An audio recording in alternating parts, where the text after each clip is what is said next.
You all right there?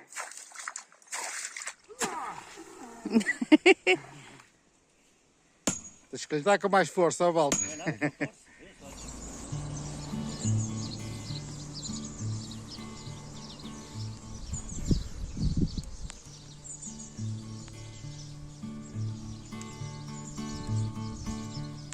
Buongiorno, signorita. Buongiorno. I stand here in the water meadow. What a beautiful day it is. With your wellies on.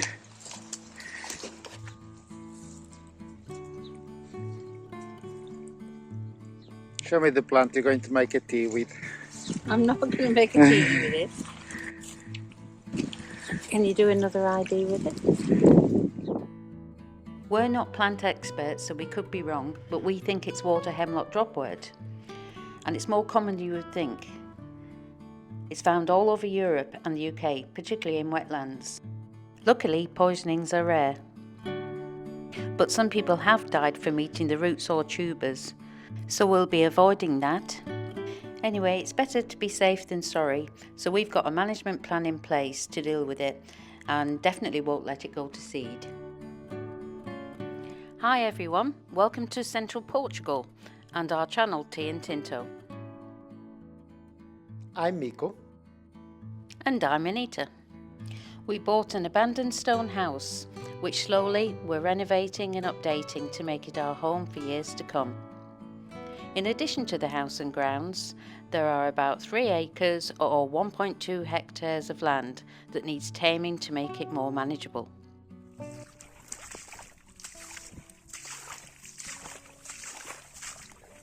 This stream runs through the centre of our land. We'll follow it back now and see where it emerges from. As you may have seen from previous videos, we have a few sources of water. One of them is a well, which is in the meadow or water meadow. One is from a water mine at the top of the land. And this stream, which is bounded on either side by willow trees. It appears to have water all year round, but obviously in the summer, when it's a bit drier, the volume of water diminishes. But during the winter months, it has a steady flow. It's not very deep, but you can see that it's been taking this particular route for quite a while, because there's a sedimentary base, mainly sand and silt, which you can see just below the surface. We're just coming up to the end of the part where the stream's visible, and you can see that the water's emerging from an underground pipe.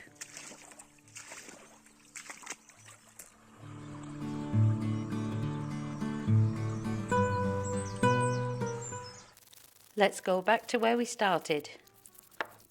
The stream didn't continue to flow as it entered the meadow, it simply merged with the rest of the soggy puddles. So something needed to be done. You all right there?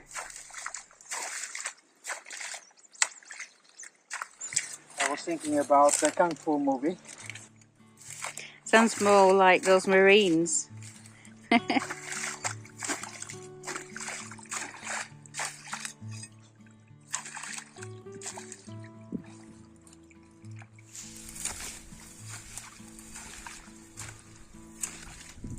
Nice fresh smell. Probably the mint, is it? Could be.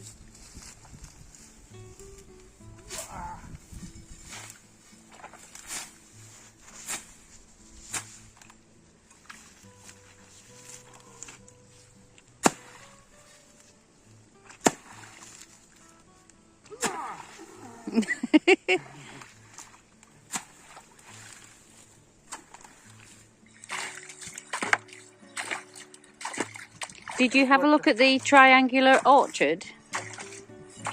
Say it again. Did you have a look at the triangular orchard and see where the water was coming in there? Not yet. One water entrance at a time.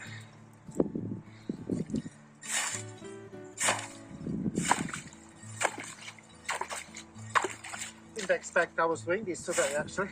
Neither did I. You know what they say? Give a man a shovel and we will soon open a channel, a water channel.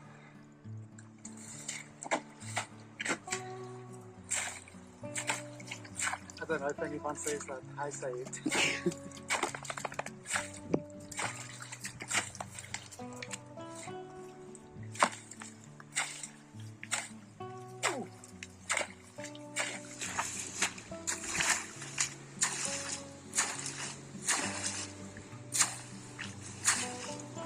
Is that one? Yeah. Certainly is.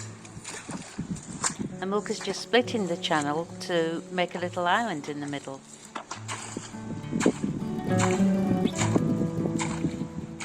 Behind Milka you can see some woods, and just below the trees there is some brown bracken and brambles. That's where the land dips and a stream runs below. The meadow has a slight gradient, so it's relatively straightforward to make the channel head in that direction. But there's one teeny tiny problem.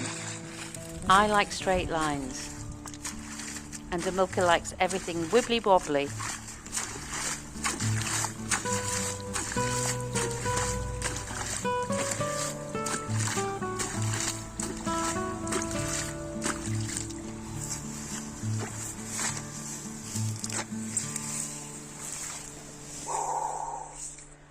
I'm strong. I dig channels. He's saying that now, but he doesn't realise how many more I've got for him to dig. But we'll keep that a secret for a few more weeks.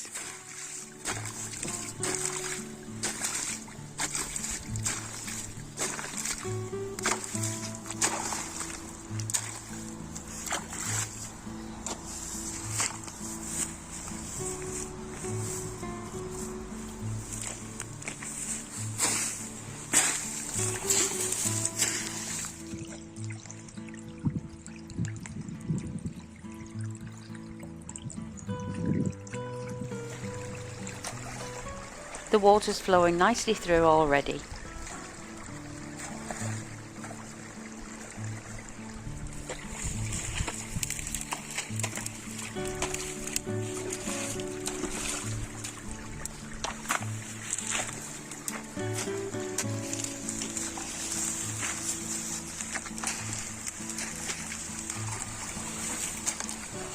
Nearly there, not far to go now.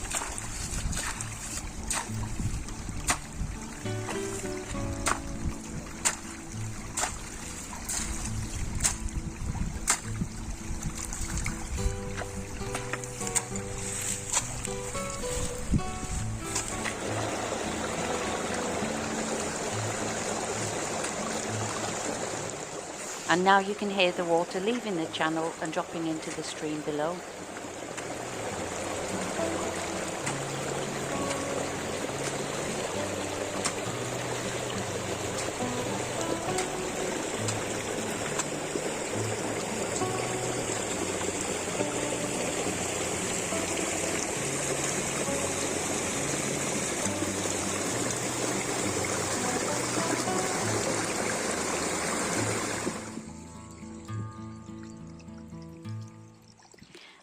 Back to a bit of peace and quiet.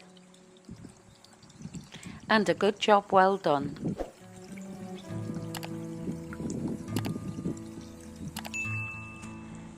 Did you get muddy at all today? Not much. Look at those glasses.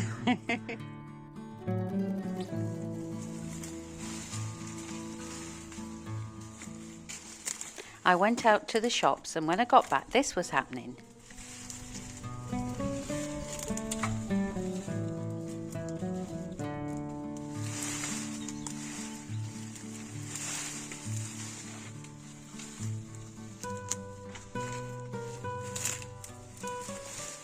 He chopped down loads of branches for my lovely citrus trees and now was trying to hide the evidence.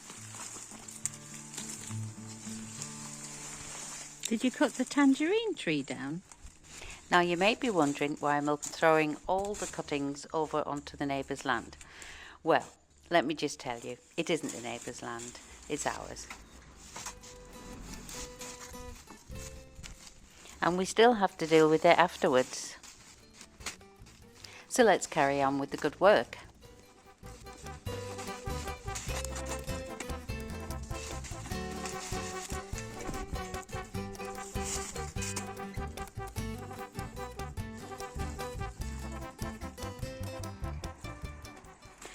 Look at the difference in height.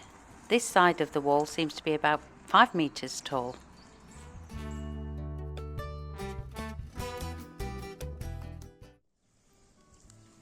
I decided it was finally time to try on my new gloves.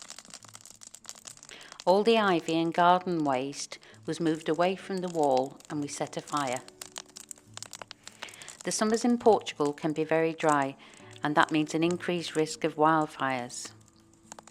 So it's really important not to leave piles of combustible materials on the land and to get rid of them by burning during the winter months.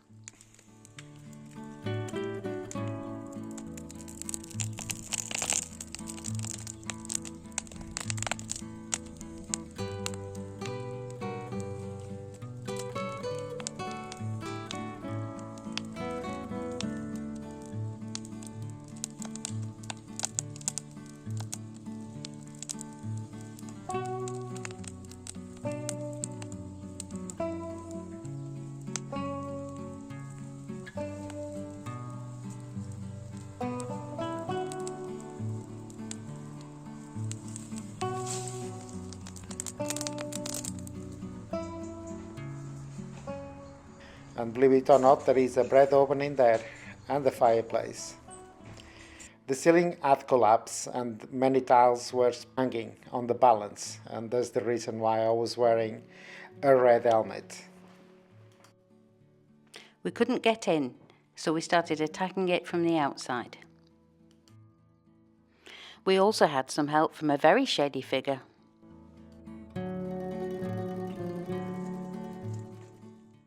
All kinds of things were found inside, not all of which could be identified. There were lots of terracotta tiles, rotten old wood, plastic pipes, and lots of metal debris. There were also hundreds of wooden shoe-shaped things that looked like clogs. They must have been used for making or repairing shoes, and we did find both ladies' and men's shoes in there.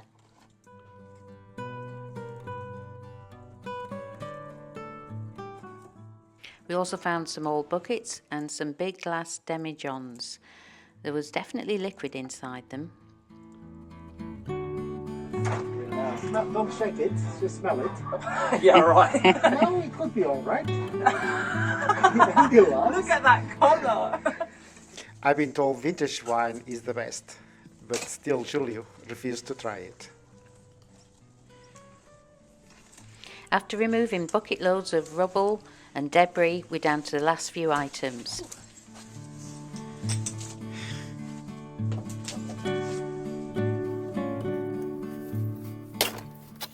Can you guess what that strange metal object is on top of the oven? You guessed it, it's a washing machine drum. Found something good. These are quite easy to take off, these ones. Don't we take them off? The wood structure. No, this tiles here, they're not stuck down. This old bread oven has a heavy stone foundation and a clay and stone roof, which is not so good in the rain. This rusty old metal chimney is enormous. It was probably used for preserving and smoking meats. They would have hung them over the fireplace. But I've never seen one that big before. We've got no idea yet what to do with this building, but there's one thing for sure, with no roof on, the bread oven won't last long.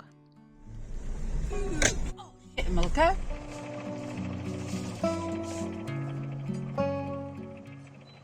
To avoid scraping the cars as we passed through the entrance, we decided to make the opening wider. So in came a tractor and a hoist. There's no way we could have lifted those stones by hand.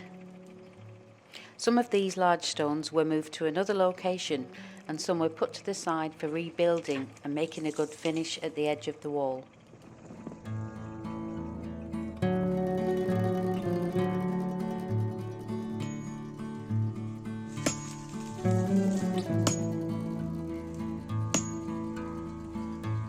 Deixa que lhe dá com mais força, ó volta. One of the large stones that had run lengthways was now put upright and made quite a nice finish to the end of the wall. We decided to go for traditional materials. This is lime rendering, and so it's now aging. It's going to be aging the same as the old wall. And we've got this area more, which I think we gained about 40 centimeters.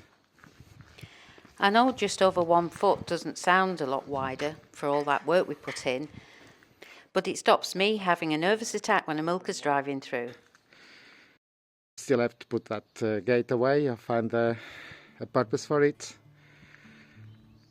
We've got, continuing that wall, we've got an orange tree. This orange tree was covered with brambles and ivy, so it's really in the bad shape. And then we gave it a good pruning, more than what I should perhaps, but the size of the oranges are just incredible. That's my hand to compare with the orange, so they're quite sweet as well, very nice.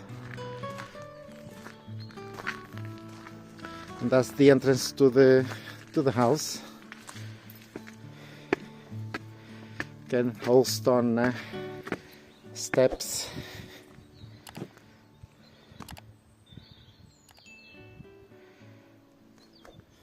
This is the land from this angle.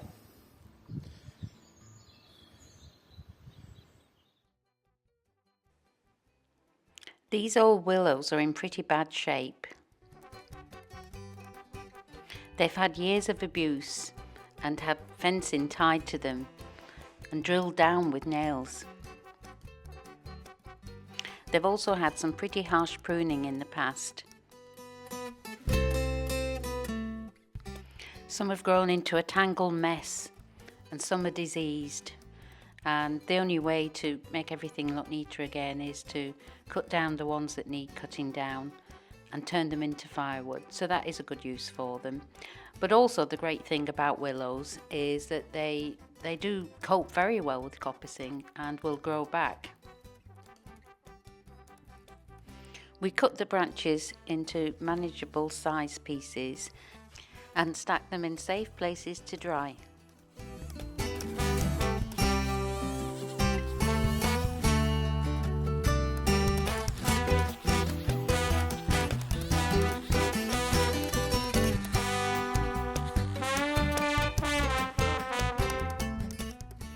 The large and knotty pieces of tree trunk were placed together along with the smaller branches, and later we made another fire.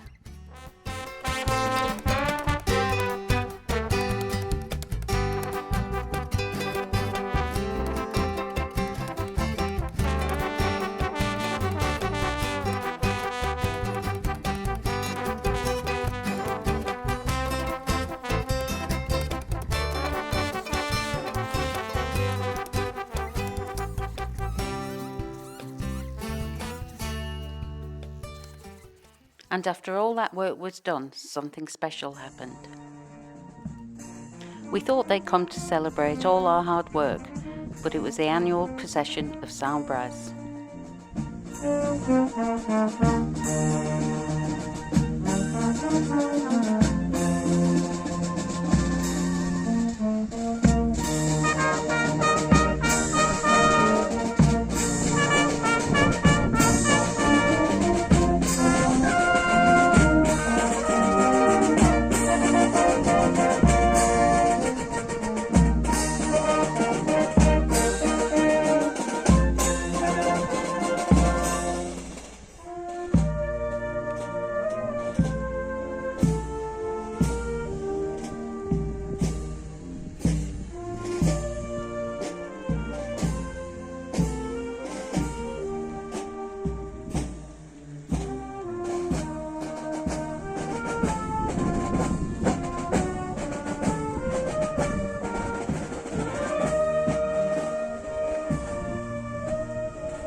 I feel like we should be walking after them.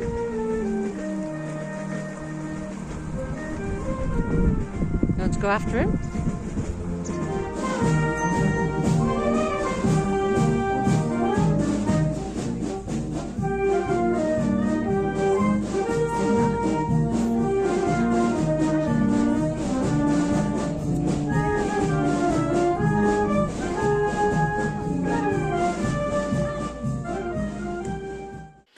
you enjoyed watching this video, please like and subscribe. Also say hi in the comments and let us know where in the world you're watching from.